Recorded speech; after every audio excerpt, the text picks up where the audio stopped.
Hello बच्चों, welcome to my channel. I am your teacher Nikita. अच्छा, last video में हम लोगों ने पढ़ा था effect of change of temperature. जब हम टेम्परेचर को चेंज करते हैं तो क्या क्या होता है। इस वीडियो में हम लोग पढ़ेंगे effect of change of pressure. ठीक है, कि जब हम प्रेशर को चेंज कर देते हैं तो क्या आपके स्टेट ऑफ मैटर में चेंज आता है। तो येस, बिल्कुल आता है। ठीक है, अब यहाँ पे देखो, the physical state of matter can also be changed by changing the pressure. जैसे हम लोग टेम्परेचर बढ़ाते थे तो सॉलिड से आपका लिक्विड, फिर आपका लिक्विड से गैस हो जाता था, है ना। टेम्परेचर को कम करते थे तो गैस से लिक्विड, लिक्विड से सॉलिड होता था। अब यहाँ पे जो आपका है, यहाँ पे भी प्रेशर से, जो प्रेशर अगर हम अप्लाई करते हैं, हाई प्रेशर अप्लाई कर रहे हैं, लो प्रेशर अप्लाई कर रहे हैं, इससे भी स्टेट ऑफ मैटर डिपेंड करती है कि आपकी जो फिज़िकल स्टेट ऑफ मैटर है वो क्या होगी और वो कैसे चेंज्ड हो जाएगी। अब यहाँ पे देखो, पहला, gases can be liquefied by applying high pressure and lowering temperature। तो यहाँ पे हम लोग गैसेस को ना लिक्विड में कन्वर्ट कर सकते हैं, क्या करके, हाई प्रेशर अप्लाई करके और दूसरा टेम्परेचर को लो करके। ठीक है, तो हम टेम्परेचर को लो कर देंगे और प्रेशर बहुत ज़्यादा बढ़ा देंगे तो आपकी गैसेस जो है वो लिक्विफाइड हो जाएगी।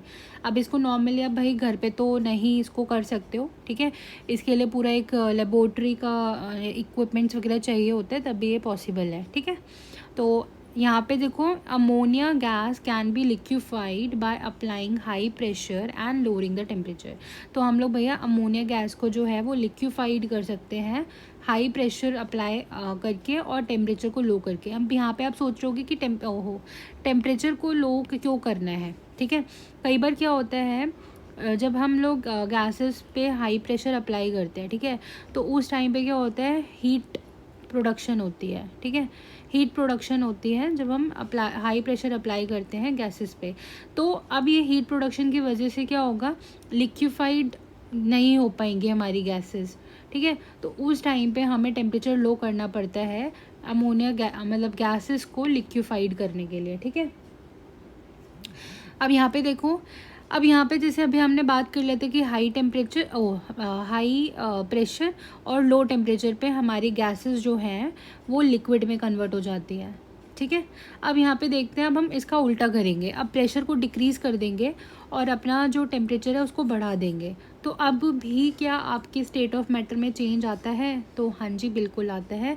अब यहाँ पे एक एग्जांपल लेके समझाती हूँ मैं आपको। यहाँ पे हम लोग लेंगे सॉलिड कार्बन डाइऑक्साइड, जो कि हम ड्राई आइस भी बोलते हैं, यानी कि आपका जो कार्बन डाइऑक्साइड है इसकी सॉलिड फॉर्म है ना। कार्बन डाइऑक्साइड बेसिकली क्या होता है, आप बोलते हो CO2 है, और ये गैस होती है जो कि हमारे एटमॉस्फेयर में अवेलेबल होती है ना, प्रेजेंट होती है। अब बोलोगे अरे इसका सॉलिड फॉर्म भी होता है, तो हाँ, इसका सॉलिड कार्बन डाइऑक्साइड भी होती है जिसको हम लोग बोलते हैं ड्राई आइस। इसको बच्चे स्टोर्ड करके रखते हैं हम लोग अंडर हाई प्रेशर। ठीक है, अंडर हाई प्रेशर हम इसको स्टोर करके रखेंगे तो ये सॉलिड कार्बन डाइऑक्साइड यानी कि ड्राई आइस रहेगी। अब जैसे ही मैंने क्या करा, मैंने डिक्रीज़ कर दिया इसका प्रेशर। ठीक है, मैंने प्रेशर को डिक्रीज़ कर दिया। अब ये जो आपकी सॉलिड कार्बन डाइऑक्साइड थी या आपकी कन्वर्ट हो जाएगी directly into carbon dioxide gas. तो जब तक मैं इसको अंडर हाई प्रेशर रखूँगी तब तक आपकी ये सॉलिड कार्बन डाइऑक्साइड रहेगी यानी कि ड्राई आइस रहेगी। लेकिन जैसे ही मैंने इसके ऊपर से प्रेशर को डिक्रीज़ करा तो आपका सॉलिड कार्बन डाइऑक्साइड कन्वर्ट हो जाएगा कार्बन डाइऑक्साइड गैस में। ओके, सी, अब यहाँ पे देखो, for example, when a slab of solid carbon dioxide is kept exposed in air. तो जैसे ही मैंने क्या करा, एक स्लैब लिया सॉलिड कार्बन डाइऑक्साइड को और उसको हमने एक्सपोज कर दिया एयर में, यानी कि ऐसे बाहर निकाल के रख दिया। अब उस पर जो प्रेशर लग रहा है वो आपका रिड्यूस्ड हो गया और आपका जो नॉर्मल एटमॉस्फेरिक प्रेशर है, जो हमारा एटमॉस्फेयर जो प्रेशर लगा रहा है दैट इज़ 1 ATM, तो उतना ही प्रेशर उसके ऊपर लगेगा, इससे ज़्यादा आपका उसके ऊपर उस ड्राई आइस पे प्रेशर नहीं लगेगा। टेम्परेचर राइज हो गया, तो अब सीधा ये जो सॉलिड कार्बन डाइऑक्साइड थी आपकी चेंज हो जाएगी into carbon dioxide gas. Even अगर आप यूट्यूब वगैरह करते हो, यूट्यूब पे देखना आपके क्या होगा, मतलब आप देखोगे कि सॉलिड कार्बन डाइऑक्साइड है और उसमें से क्या है, फिर जैसे आपने उसको बाहर निकाला एंड देन वो धीरे धीरे धीरे धीरे एकदम ऐसे मतलब लाइक यू कैन सी कि वो उसमें से ना ऐसे स्मोक सा हो जाएगा, उसके चारों तरफ है ना ऐसे धुआं सा हो रहा होगा, तो वो कन्वर्ट हो रही है कार्बन डाइऑक्साइड गैस के अंदर सॉलिड कार्बन डाइऑक्साइड। जैसे हमने उसको बाहर निकाला, प्रेशर लो हुआ, उसके ऊपर नॉर्मल एटमॉस्फेरिक प्रेशर अप्लाई हो रहा है, टेम्परेचर को हमने बढ़ा दिया, तो यहाँ पे वो कन्वर्ट हो गई आपकी solid carbon dioxide into carbon dioxide gas. अब यहाँ पे देखो सॉलिड कार्बन डाइऑक्साइड गैस जो होती सॉलिड कार्बन डाइऑक्साइड जो होते हैं वो एक्सट्रीमली कोल्ड सब्सटेंस होता है, ठीक है, बहुत ज़्यादा ठंडी अगर इसको आप टच करके मतलब देखोगे फील करोगे तो it is a cold substance. इसको कहाँ यूज़ करते हैं, सॉलिड कार्बन डाइऑक्साइड को डीप फ्रीज़ करने के लिए या तो फूड या आइसक्रीम को ठंडा रखने के लिए करते हैं, ठीक है। फूड को डीप फ्रीज़ करना है, जैसे कि कई बार क्या होता है आप देखते हो जो मीट की शॉप्स वगैरह होती हैं, ठीक है, उनके पास मतलब लाइक ऐसा तो नहीं है बट हाँ जैसे बहुत बड़े बड़े आपके फैक्ट्रीज़ वगैरह होते हैं वहाँ पे आपका सॉलिड कार्बन डाइऑक्साइड का यूज़ करा जाता है फूड को डीप फ्रीज़ करने के लिए, आइसक्रीम कोल्ड करने के लिए, ठीक है। अब यहाँ पे देखो अगर आप ध्यान से इसको देखोगे इस पिक्चर को, तो यहाँ पे आपका सिलेंडर है, पिस्टन है, आपके अंदर गैस पार्टिकल्स हैं अंदर, ऊपर से पिस्टन को पुश्ड करेंगे अंदर की तरफ, कंप्रेस्ड होगा ये, है ना। जितना मैं इसको पुश करती जाऊंगी प्रेशर क्या होता जाएगा, मतलब ऊपर से मैं इसको प्रेशर लगा रही हूँ ना, हाई प्रेशर लगाती जा रही हूँ मैं, टेम्परेचर लो है इसका और मैं ऊपर से कंप्रेस्ड कर रही हूँ और यानी कि मतलब हाई प्रेशर अप्लाई कर रही हूँ, तो यहाँ पे आपकी क्या होगी, लिक्विफाइड होगी गैस, ठीक है। तो क्या हो जाएगा, आपके जो पार्टिकल्स हैं वो पास आ जाएंगे एंड देन जो गैस है वो लिक्विफाई कर जाएगी, ठीक है। चलो जी, मतलब क्लियर हो गया होगा कि अगर हम हाई प्रेशर अप्लाई करते हैं और टेम्परेचर को लो कर देते हैं तो हम लोग क्या कर सकते हैं, हम लोग गैसेस को कन्वर्ट कर सकते हैं लिक्विड के अंदर, ठीक है। फिर हमने देखा अगर मैं प्रेशर को घटा देती हूँ और टेम्परेचर को बढ़ा देती हूँ तो सॉलिड कार्बन डाइऑक्साइड जो है यानी कि जिसको हम लोग ड्राई आइस भी बोलते हैं वो अपना कन्वर्ट होने लग जाएगा कार्बन डाइऑक्साइड गैस के अंदर, ठीक है। अब यहाँ पे देखो एक चीज़ मुझे करानी थी, वो इफ़ेक्ट ऑफ टेम्परेचर वाले में ही ये होना था, जो आपकी कॉमन यूनिट होती है मेजरिंग टेम्परेचर, जिसको हम टेम्परेचर्स को मेजर करते हैं वो डिग्री सेल्सियस में करते हैं ना। बेसिकली आपने बहुत बार सुना होगा कि आज टेम्परेचर इतना है, आज टेम्परेचर इतना है ना, डिग्री सेल्सियस 28 डिग्री सेल्सियस है, 30 डिग्री सेल्सियस पहुँच गए, 50 डिग्री सेल्सियस पहुँच गए, ठीक है, इतना टेम्परेचर बढ़ता जा रहा है, न्यूज़ में कई बार दिखाते हैं, है ना। तो कॉमन यूनिट होती है मेजरिंग टेम्परेचर्स की, that is a degree Celsius, ठीक है। इसका सिंबल होता है हमारा ये। अब यहाँ पे देखो the SI unit of measuring temperature, अब आपका स्टैंडर्ड यूनिट की बात कर रहे हैं हम लोग, ठीक है, जो कि आपके जो साइंटिस्ट वगैरह हैं जिसको यूज़ करते हैं दैट इज़ केल्विन, ठीक है। लेबोरेटरीज़ वगैरह में जिसको हम लोग बेसिकली टेम्परेचर को मेजर करते हैं वो करते हैं केल्विन में, और इसको हम डिनोट करते हैं सिंबल के से, ठीक है। केल्विन को जो हम लोग डिनोट करते हैं वो कौन सा होता है, सिंबल के होता है आपका। अब यहाँ पे देखो जो आपका मेल्टिंग पॉइंट होता है आइस का वो सेल्सियस स्केल पे आपका 0 डिग्री सेल्सियस रहता है, और बॉइलिंग पॉइंट ऑफ वाटर जो होता है आपका वो 100 डिग्री सेल्सियस होता है, ये तो पता ही है। अब यहाँ पे देखो जो आपका बेसिकली 0 डिग्री सेल्सियस होता है वो आपका 273 केल्विन के बराबर होता है, क्लियर, करेक्ट। तो यहाँ पे अब अगर आपको बोल दूँ कि आपने डिग्री सेल्सियस में कुछ चीज़ दे रखी है उसको केल्विन में चेंज करना है, तो यहाँ पे सीधा आप क्या करोगे, टेम्परेचर ऑन केल्विन स्केल आपको निकालना है, तो जो भी आपको टेम्परेचर ऑन सेल्सियस स्केल दे रखा होगा उसमें 273 ऐड ऑन करना है आपने, ठीक है। यहाँ पे जैसे पहले एग्जांपल देख लेते हैं, ये मैं करा देती हूँ आपको, फिर थोड़ा और क्लियर हो जाएगा। Convert the temperature of 25 degree Celsius to the Kelvin scale, ठीक है, आपने 25 डिग्री सेल्सियस को केल्विन स्केल पे कन्वर्ट करना है। अब यहाँ पे देखो हमने बोला था, ठीक है, केल्विन में कन्वर्ट करना है, केल्विन स्केल में, तो आपने क्या करना है, टेम्परेचर ऑन सेल्सियस स्केल कितना है 25 डिग्री, तो 25 plus 273 that will be 298 kelvin, ठीक है, क्लियर हुई बात मेरी। तो यहाँ पे अगर आपको केल्विन स्केल में चेंज करना है तो आपने क्या करना है, डिग्री जो सेल्सियस स्केल का जो भी टेम्परेचर है उसमें आपने क्या करना है 273 को ऐड करा देना है। अब यहाँ पे है अगला question, convert the temperature into Celsius scale. अब देखो केल्विन में आपको दे रखे हैं, सेल्सियस स्केल में आपको चेंज करना है, तो अब आपने क्या करना है बच्चे, जब भी आपको ये बोला जाए कि सेल्सियस स्केल में चेंज करना है तो आपने क्या कर देना है, जो भी आपका केल्विन स्केल है, ठीक है, जो भी आपका केल्विन स्केल का टेम्परेचर दे रखा है उसको लिखोगे और उसमें से माइनस करा दोगे 273। ठीक है, अब यहाँ पे देखो 273 minus 273 that is 0 degree Celsius. ठीक है, यहाँ पे देखो 373 माइनस 273 तो यह आ जाएगा आपका 100 डिग्री सेल्सियस। ठीक है, इधर देखो 675 माइनस 273 तो यह आपका आ जाएगा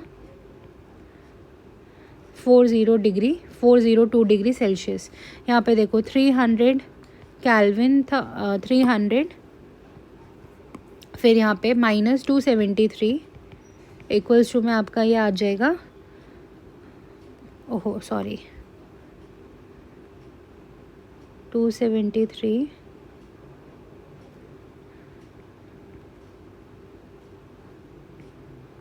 27 डिग्री सेल्सियस। ठीक है, तो यहाँ पे आपने ये होमवर्क में करना है, इसको कन्वर्ट करोगे और ये वाला भी क्वेश्चन करोगे। ठीक है, और ये भी करना है आपने।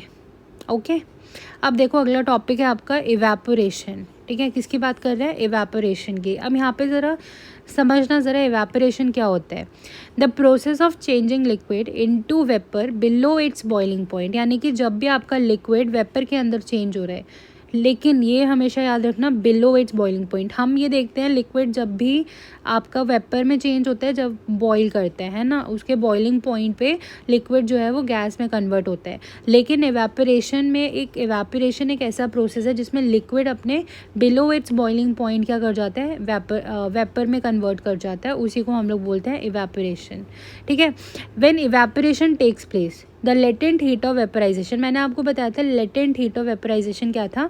लेटेंट हीट ऑफ वेपराइजेशन ऐसी हीट होती है जिसको पार्टिकल्स यूज़ करते हैं। ठीक है, यूज़ करते हैं वेपर में कन्वर्ट होने के लिए, है ना, उसी को बोलते हैं the latent heat of vaporisation, यानी कि हीट का यूज़ कर रहे हैं पार्टिकल्स वेपर में कन्वर्ट होने के लिए। ठीक है, तो ये आपको latent heat of vaporisation must be supplied whenever a liquid change into vapour. तो हमेशा याद रखना इवेपोरेशन के टाइम पे भी latent heat of vaporisation supplied होती है लिक्विड को वेपर में चेंज कराने के लिए। ठीक है, तो बॉइलिंग पॉइंट, अगर मैं बात करूँ बॉइलिंग पॉइंट और बॉइलिंग और इवेपोरेशन में क्या फ़र्क है, तो बॉइलिंग जो है वो आपका तब होता है जब वो अपने बॉइलिंग पॉइंट पे पहुंच जाता है। ठीक है, तो वो बॉइलिंग है। लेकिन यहाँ पे जो इवेपोरेशन है वो below it's boiling point liquid vapour में कन्वर्ट हो रहे हैं। ठीक है, ये चीज़ हमेशा याद रखना। बॉइलिंग तब होती है जब वो बॉइलिंग पॉइंट पे पहुंच जाएगा। किसी भी लिक्विड का बॉइलिंग पॉइंट जब रीच होगा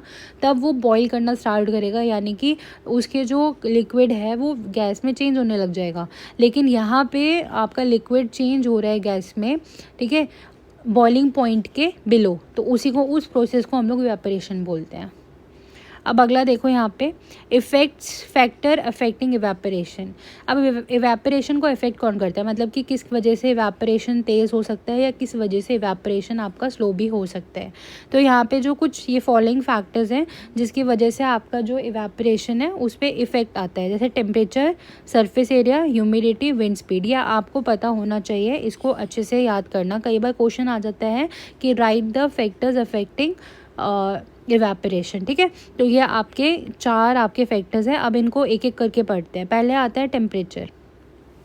देखो टेम्परेचर बढ़ेगा आपका तो इवेपोरेशन रेट भी बढ़ेगा। ठीक है, डायरेक्टली प्रोपोर्शनल है। क्यों होता है ऐसा, क्योंकि जब टेम्परेचर बढ़ता है आपको पता है जो भी पार्टिकल होता है उसकी काइनेटिक एनर्जी बढ़ती है। काइनेटिक एनर्जी बढ़ेगी तो पार्टिकल्स के बीच में जो फोर्स ऑफ अट्रैक्शन है वो ओवरकम जल्दी होगा और फिर वो जल्दी से जल्दी कन्वर्ट हो जाते हैं वेपर के अंदर। ठीक है, तो सेम यहाँ पे जैसे जैसे टेम्परेचर बढ़ता जाएगा आपका इवेपोरेशन रेट भी इंक्रीज होता रहेगा। तो यहाँ पे यही लिखा हुआ है पहले में, the rate of evaporation increases on increasing the temperature of the liquid. तो भैया तो यहाँ पे क्या हुआ, इवेपोरेशन आपका इंक्रीज हो जाएगा जैसे हमने किसी भी लिक्विड का टेम्परेचर बढ़ा दिया। आपने देखा होगा सर्दियों में पानी गिर जाता है ना भाई, पानी गिर जाता है, वो ड्राई नहीं होता है ना, ड्राई नहीं होगा जब तक आप उसको लाके कपड़ा वपड़ा नहीं मारोगे वहाँ पे। अगर अब यही बात हम समर की करते हैं, है ना, पानी गिरा, ठीक है, थोड़ी देर बाद आप देखोगे भैया वो ड्राई हो गया, क्यों? क्योंकि इवेपोरेशन रेट यहाँ पे क्या है, ज़्यादा है। क्यों ज़्यादा है इवेपोरेशन रेट यहाँ पे? क्योंकि टेम्परेचर ज़्यादा है ना। एटमॉस्फेयर में क्या जो टेम्परेचर होता है समर में वो ज़्यादा होता है, विंटर्स में टेम्परेचर कम होता है, तो इवेपोरेशन रेट कम होगा। ठीक है, तो डायरेक्टली प्रोपोर्शनल, टेम्परेचर कम है तो इवेपोरेशन भी रेट कम होगा, टेम्परेचर ज़्यादा है तो इवेपोरेशन रेट भी बढ़ जाएगा। तो जैसे जैसे बॉइलिंग पॉइंट के पास हम जैसे जैसे आते जाते हैं वैसे ही आपका इवेपोरेशन रेट क्या होता है, बढ़ता चला जाता है। क्योंकि आपको पता है बॉइलिंग पॉइंट जैसे ही यहाँ पे सपोज करो ये आपका मेल्टिंग पॉइंट था और ये आपका बॉइलिंग पॉइंट है, तो यहाँ से जैसे आपका सब्सटेंस बॉइलिंग पॉइंट की तरफ आता रहेगा इवेपोरेशन जो है वो बढ़ता चला जाएगा। ठीक है, तो सबसे ज़्यादा आपका जो इवेपोरेशन होगा वो कहाँ पर होगा, बॉइलिंग पॉइंट पर रहेगा। अगला है surface area of the liquid. अगर हम जो भी लिक्विड है जहाँ पे रखा है उसका सरफेस एरिया बढ़ा दे घटा दे तो भी इवेपोरेशन रेट बढ़ता घटता है। तो सरफेस एरिया जितना ज़्यादा होगा, ठीक है, सरफेस एरिया जितना ज़्यादा होगा इवेपोरेशन रेट भी उतना ही ज़्यादा होगा। सरफेस एरिया कम होगा तो इवेपोरेशन रेट भी कम होगा, ये भी डायरेक्टली प्रोपोर्शनल है। सी यहाँ पे क्या लिखा है आपका, the rate of evaporation increases on increasing the surface area of the liquid. तो भैया जैसे जैसे हम लोग सरफेस एरिया बढ़ाते हैं लिक्विड का वैसे वैसे आपका इवेपोरेशन इंक्रीज़ हो जाता है। ठीक है, इसके लिए एक एग्जांपल है, जैसे मम्मा ने क्या करा, कपड़े वॉश करे, ठीक है, उसके बाद उन्होंने जब वो क्या करती है, आपकी जो वायर होते हैं जो भी आपके कपड़े सुखाने के लिए मिरसियाँ टांगती हैं वहाँ पे वो क्या करेंगी, कपड़े को स्प्रेड करके बिल्कुल अच्छे से उसको डालेंगी, है ना, तो वो जल्दी एकदम क्या होंगे, ड्राई हो जाएंगे। लेकिन क्योंकि सरफेस एरिया बढ़ गया है ना, जब हमने कोई चीज़ बड़ी करके डाली तो उसका सरफेस एरिया क्या हो जाता है, बड़ा हो गया, उसने एरिया जो है वो ज़्यादा ले रहा है अब। लेकिन वही जो गुचड़ मुचुड़ करके आपकी बाल्टी में बड़ा हुआ है ऑलरेडी, है ना, आपकी बकेट में जो मम्मा ने डाला ही नहीं है सूखने के लिए, वो आप क्या देखोगे, 1 घंटे बाद जो कपड़े मम्मी ने स्प्रेड आउट करके डाले थे वो तो सूख गए होंगे, लेकिन जो बाल्टी के अंदर स्टिल जैसे के जैसे रखे हुए हैं वो नहीं सूखे होंगे, आपके ड्राई नहीं हुए होंगे। तो यही बात है, जैसे सरफेस एरिया बढ़ेगा तो आपका इवेपोरेशन भी बढ़ जाता है, इवेपोरेशन रेट भी बढ़ जाता है। एक और एग्जांपल लेते हैं, आप टेरेस पे गए, आप 2 बकेट लेकर गए पानी भर के, सेम अमाउंट ऑफ वाटर, ठीक है, आपने क्या करा, ये वाली बकेट भैया लुढ़का दी छत पे, पानी पूरे में कर दिया, फैला दिया, आपने पूरे टेरेस में पानी कर दिया, सरफेस एरिया यहाँ पे क्या हो गया, ये यहाँ पे सरफेस एरिया इस लिक्विड का बढ़ गया, और ये वाला वाटर जो है यहीं पे इसी में वाटर रखा हुआ है, आपका लिक्विड जो है इस बाल्टी के अंदर रखा हुआ है।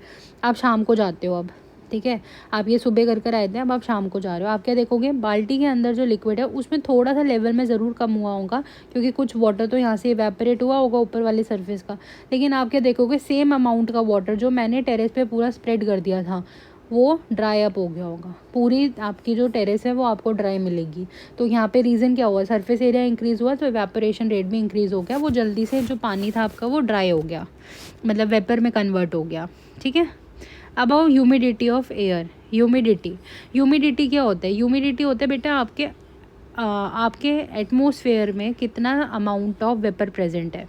ठीक है, तो आपका वाटर वेपर जो प्रेजेंट है एयर में उसका अमाउंट ही ह्यूमिडिटी कहलाते हैं, है ना। ह्यूमिडिटी हम बोलते हैं ना जब बहुत पसीना आता है, ओ हो भाई पसीना सूख ही नहीं रहा होता, बोलते हैं ह्यूमिडिटी कितनी ज़्यादा हो रही है, मतलब कि चिप वाला जो मौसम होता है जब बहुत ज़्यादा ऐसे चिप रहती है तो वो ह्यूमिड वाला मतलब ह्यूमिड वाला आपका क्या कहते हैं, आसपास का एटमॉस्फेयर हो रखा होता है, ह्यूमिडिटी बहुत ज़्यादा हो रखी होती है। ठीक है, तो यहाँ पे क्या होता है, जब ह्यूमिडिटी बहुत ज़्यादा होती है तो आपका रेट ऑफ इवेपोरेशन कम हो जाता है। ठीक है, इवेपोरेशन रेट क्या हो जाता है, कम हो जाता है। ह्यूमिडिटी कम है, रेट ऑफ इवेपोरेशन ज़्यादा हो जाएगा। ऐसा क्यों है, अब बचा है यहाँ पे सपोज कर ये आपका एटमॉस्फेयर है, ठीक है, यहाँ पे आपके एटमॉस्फेयर में बहुत सारे वाटर वेपर के पार्टिकल्स हैं, ठीक है, और मैंने यहाँ पे क्या करा, नीचे डाल दिया सरफेस पे वाटर। अब भैया ये तो चाहेगा ये भाई कन्वर्ट हो जाए वाटर वेपर के अंदर, लेकिन एटमॉस्फेयर के अंदर ही कैपेसिटी नहीं है इसको अपने पास रखने की, है ना, क्योंकि ऑलरेडी वाटर वेपर बहुत सारा एटमॉस्फेयर में प्रेजेंट है, तो रेट ऑफ इवेपोरेशन ऑब्वियस ही बात है स्लो होगा। ठीक है, अब यही दूसरा रूम है, यहाँ पे आपका ह्यूमिडिटी है ही नहीं, बहुत कम है, तो यहाँ पे जो आपका वाटर है एटमॉस्फेयर में देखो स्पेस प्रेजेंट है, तो जल्दी से जल्दी इवेपोरेट करके यहाँ इवेपोरेट कर जाएगा वो, है ना, लिक्विड जो है वो वाटर वेपर में कन्वर्ट कर जाएगा। लेकिन इसमें ऑलरेडी बहुत ज़्यादा ह्यूमिडिटी थी, यानी कि already amount of water vapour बहुत ज़्यादा प्रेजेंट था एटमॉस्फेयर में, तो वो और होल्ड करने की कैपेसिटी रखता ही नहीं है। तो यहाँ पे आपका जो रेट ऑफ इवेपोरेशन है वो स्लो हो जाएगा, ठीक है। और यहाँ पे रेट ऑफ इवेपोरेशन क्या हो जाएगा, बढ़ जाएगा, क्योंकि already amount of water vapour कम है एटमॉस्फेयर में, तो होल्डिंग कैपेसिटी है अभी उसकी, तो वो ऑल होल्ड कर सकता है वाटर वेपर को, तो वो आराम से क्या करेगा, यहाँ पे कन्वर्ट कर देगा, ठीक है। तो यहाँ पे यही लिखा हुआ है कि when the humidity of air is low, अगर आपकी एयर में ह्यूमिडिटी यानी कि वाटर, आपका अमाउंट ऑफ वाटर वेपर कम है, तो आपका रेट ऑफ इवेपोरेशन जो है वो हाई होगा, ठीक है। वाटर वेपर बहुत जल्दी इवेपोरेट करेंगे, सॉरी वाटर बहुत जल्दी इवेपोरेट करेगा। अब ह्यूमिडिटी एयर में हाई है, तो अभी मैंने बताया आपका रेट ऑफ इवेपोरेशन लो होगा, वाटर बहुत स्लोली आपका जो है इवेपोरेट करेगा। अगला पॉइंट आता है विंड स्पीड, ठीक है। विंड स्पीड क्या होती है, अच्छा विंड स्पीड क्या होती है ये तो पता ही है भैया, आप हवा बहते हुए देखते हो, बहुत तेज़ हवा बह रही है, बहुत कम हवा बह रही है ना, दैट इज़ विंड स्पीड, कितनी स्पीड में आपकी विंड जो है वो फ्लो कर रही है। तो यहाँ पे आपका जब आप देखो रेट ऑफ इवेपोरेशन आपका लिक्विड का इंक्रीज़ हो जाता है जब बहुत ज़्यादा विंडी डे होते हैं ना, विंडी डे आपका बहुत ज़्यादा तेज़ हवाएं चल रही हैं, तो आपका रेट ऑफ इवेपोरेशन जो होगा, इवेपोरेशन रेट है वो हाई हो जाएगा। ऐसा क्यों है देखना, सपोज़ करो या आपका एटमॉस्फेयर है, यहाँ पे हवा चल रही है, ठीक है, बहुत तेज़ विंडी डे आज, तो अब यहाँ पे क्या होगा, जो आपके एटमॉस्फेयर में वाटर वेपर प्रेजेंट है, ठीक है, ये क्या करेगी, एयर जो है अपने साथ उड़ा के ले जाएगी दूसरी जगह पे। तो यहाँ पे जितने भी आपके अब जो वाटर वेपर थे वो क्या हो गए, दूसरी जगह चले गए इसको छोड़ के।